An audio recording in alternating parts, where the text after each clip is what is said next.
दोस्तों कैमल्स यानी ऊँटों के बारे में तो आपने काफी सुना होगा, लेकिन इनके बारे में जो बातें आज हम बताने जा रहे हैं वो आपने इससे पहले कभी नहीं सुनी होगी। जैसे कि कैमल्स की कितनी स्पीशीज होती हैं, क्या कैमल का हम्प यानी कुबड़ सच में वाकई पानी होता है या सालों से आपको ये झूठ बताया गया है? आखिर क्यों ऊँट जिंदा सांप को खा लेते हैं और क्यों लोग ऊँटों के आंसुओं को महंगे दाम पर खरीदते हैं? और ये शांत सा दिखने वाला जानवर मरने के बाद इतना खतरनाक क्यों हो जाता है कि इसके आसपास जाने से भी मना किया जाता है? और ये किसी खतरे से खाली नहीं होता। इवन इन्हें बायो वेपन क्यों कहा जाता है? ऊँट का दूध इतना महंगा क्यों बिकता है? और इसके अलावा हम आपको ऊँट के बहुत सी अमेजिंग फिजिकल फीचर्स के बारे में भी बताएंगे, जिन्हें सुन के आपके होश उड़ जाएंगे। तो वीडियो को एंड तक जरूर देखना। फैक्ट नंबर 10, क्या कैमल के हम्प यानी कुबड़ में सच में पानी होता है? ऊँट की पीठ पर उठा हुआ हिस्सा आपने देखा होगा, इसे हम्प कहा जाता है। कैमल के इस हम्प को लेकर एक मिथ बहुत मशहूर है कि ऊँट अपने हम्प में पानी को स्टोर करता है, लेकिन ये बिल्कुल भी सच नहीं है। कैमल अपने हम्प यानी कुबड़ में पानी को स्टोर नहीं करते हैं, बल्कि वो अपने कुबड़ में फैट को स्टोर करते हैं। और जब ऊँट को लंबे वक्त तक खाना नहीं मिलता है तो वो इस हम्प में मौजूद फैट से न्यूट्रिशन लेते रहते हैं। सबसे हैरानगी की बात यह है कि जैसे जैसे ऊँट अपने कुबड़ का फैट इस्तेमाल करते रहते हैं, उनका यही कुबड़ धीरे धीरे छोटा होता रहता है और जब भी उन्हें खाना मिलता है तो ये कुबड़ दोबारा से फूल जाता है। और ये जो कैमल्स होते हैं ये एक वक्त में 75 लीटर तक पानी पी सकते हैं। तो आखिर ये इतना सारा पानी जाता कहाँ है? तो बेसिकली ये जो सारा पानी होता है वो इनके ब्लड के साथ जाके मिल जाता है, जिसकी वजह से ही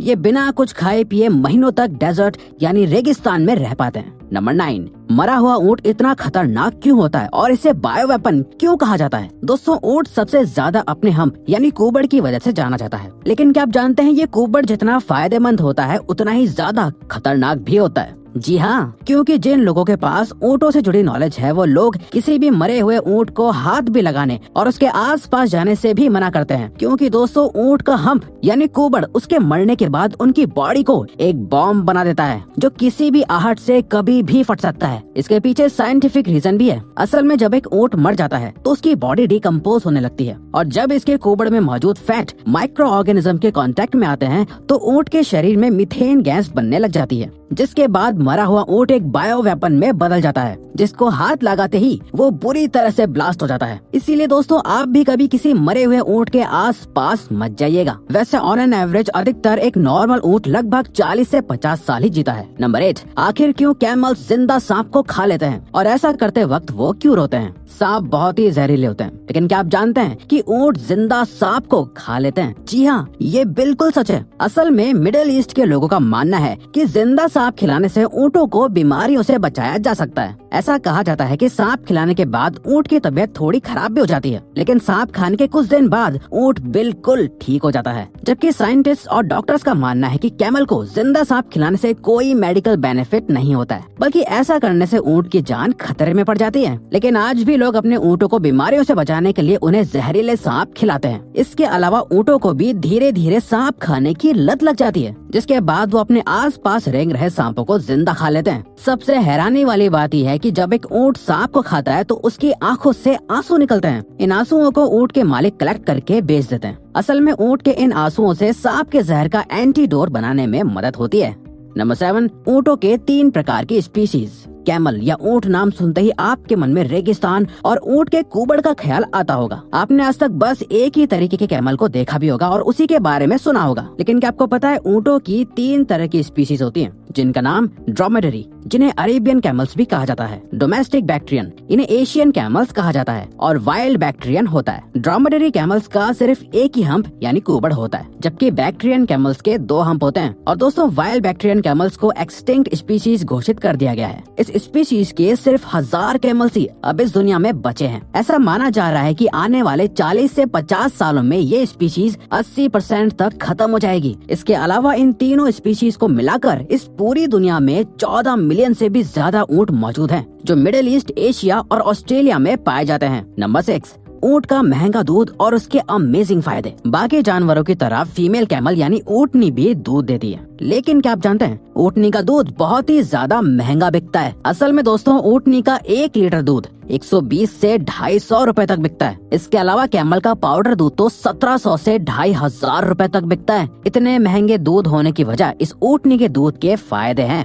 जिनके बारे में जानकर आप हैरान हो जाएंगे। ऊँटनी के दूध में सभी तरह के विटामिन, आयरन और मिनरल्स पाए जाते हैं, जो टीबी यानी ट्यूबरकुलोसिस जैसी बीमारियों के पेशेंट्स को बहुत फायदा करते हैं। इसके अलावा ऊँटनी का दूध लोगों की हाइट बढ़ाने में भी मदद करता है। अब जब फायदे इतने ज्यादा हैं तो दूध तो महंगा होगा ही। नंबर 5, क्यों कैमल्स कांटेदार पौधों को आराम से खा लेते हैं। दोस्तों, ऊँट दुनिया के बाकी जानवरों के फिजिकल अपीयरेंस के अलावा इंटरनल फीचर्स में भी बहुत अलग होता है। जैसे क्या आप जानते हैं ऊँट कांटेदार पौधों को खा सकता है? जी हाँ, ये बिल्कुल सच है। दरअसल ऊँट की होंठ और जीभ बहुत मोटी होती है, जिसकी मदद से ये कैक्टस जैसे पौधों को आराम से खा लेते हैं। और दूसरी तरफ देखा जाए तो रेगिस्तान में कैक्टस या फिर दूसरे कांटेदार पौधे ही मौजूद होते हैं, इसीलिए ऊँटों को इन कांटेदार पौधों को खाने की आदत होती है। नेचर ने ऊँट को हर वो फीचर दिया है जिससे वो रेगिस्तान में इजीली सरवाइव कर सकते हैं। नंबर 4, आखिर ऊँट थूकते क्यों हैं? क्या आपने कभी किसी जानवर को थूकते हुए देखा है? दोस्तों, ऊँट इकलौता ऐसा जानवर है जो थूकता है। ऊँट इंसानों की तरह नॉर्मली नहीं थूकते हैं, न कि मजे करने के लिए थूकते हैं, बल्कि इनके थूकने की एक वजह होती है। दरअसल दोस्तों, जब भी ऊँटों को किसी से खतरा महसूस होता है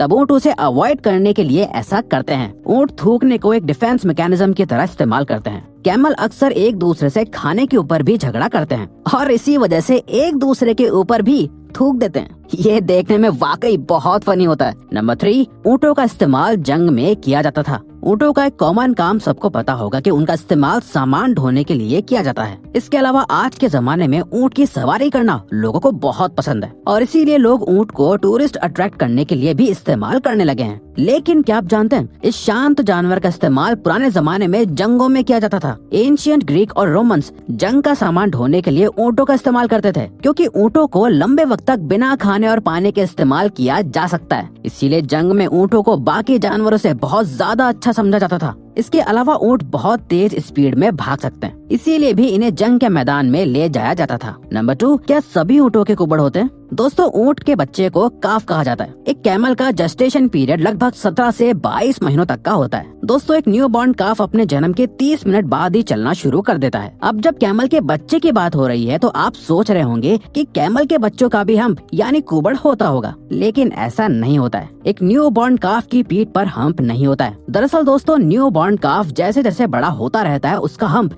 यानी कुबड़ भी डेवलप होता रहता है, और जब एक कैमल पूरी तरह से मैच्योर हो जाता है तब उसका हम्प भी पूरी तरह से डेवलप हो चुका होता है। नंबर 1, ऊँटों के शॉकिंग फिजिकल फीचर्स। चलिए अब आपको ऊँटों के कुछ अमेजिंग फिजिकल फीचर्स के बारे में बताते हैं। ऊँटों की आंखों पर 3 आईलेट सेट्स होते हैं और आई लैशेस की 2 लेयर्स होती हैं, जो ऊँट की आंखों को रेतीले तूफानों से बचाती हैं। रेतीले तूफान के दौरान ऊँट अपने नाक के छेदों को पूरी तरह से बंद कर सकते हैं। ऊँट इतने स्ट्रॉन्ग होते हैं कि 40 किलोमीटर तक लगभग 408 किलो वजन उठाकर चल सकते हैं, और तो और ऊँट 64 किलोमीटर पर आवर की स्पीड से भाग सकते हैं। ऊँटों की टांगे लंबी होने की वजह से रेत की गर्माहट उनकी बॉडी तक नहीं पहुंच पाती है। तो देखा आपने, ये सभी वो फीचर्स हैं जिनकी वजह से कैमल रेगिस्तान में सरवाइव कर पाते हैं। तो दोस्तों, अब अगर आपको ये वीडियो अच्छी लगी और आप आगे भी ऐसी ही अमेजिंग वीडियोस देखना चाहते हैं तो प्लीज हमारे चैनल को सब्सक्राइब करके ऑल नोटिफिकेशन बेल को ऑन कर दो, ताकि हमारी फ्यूचर वीडियोस का नोटिफिकेशन सबसे पहले आपके पास आए। So till then keep learning, keep growing.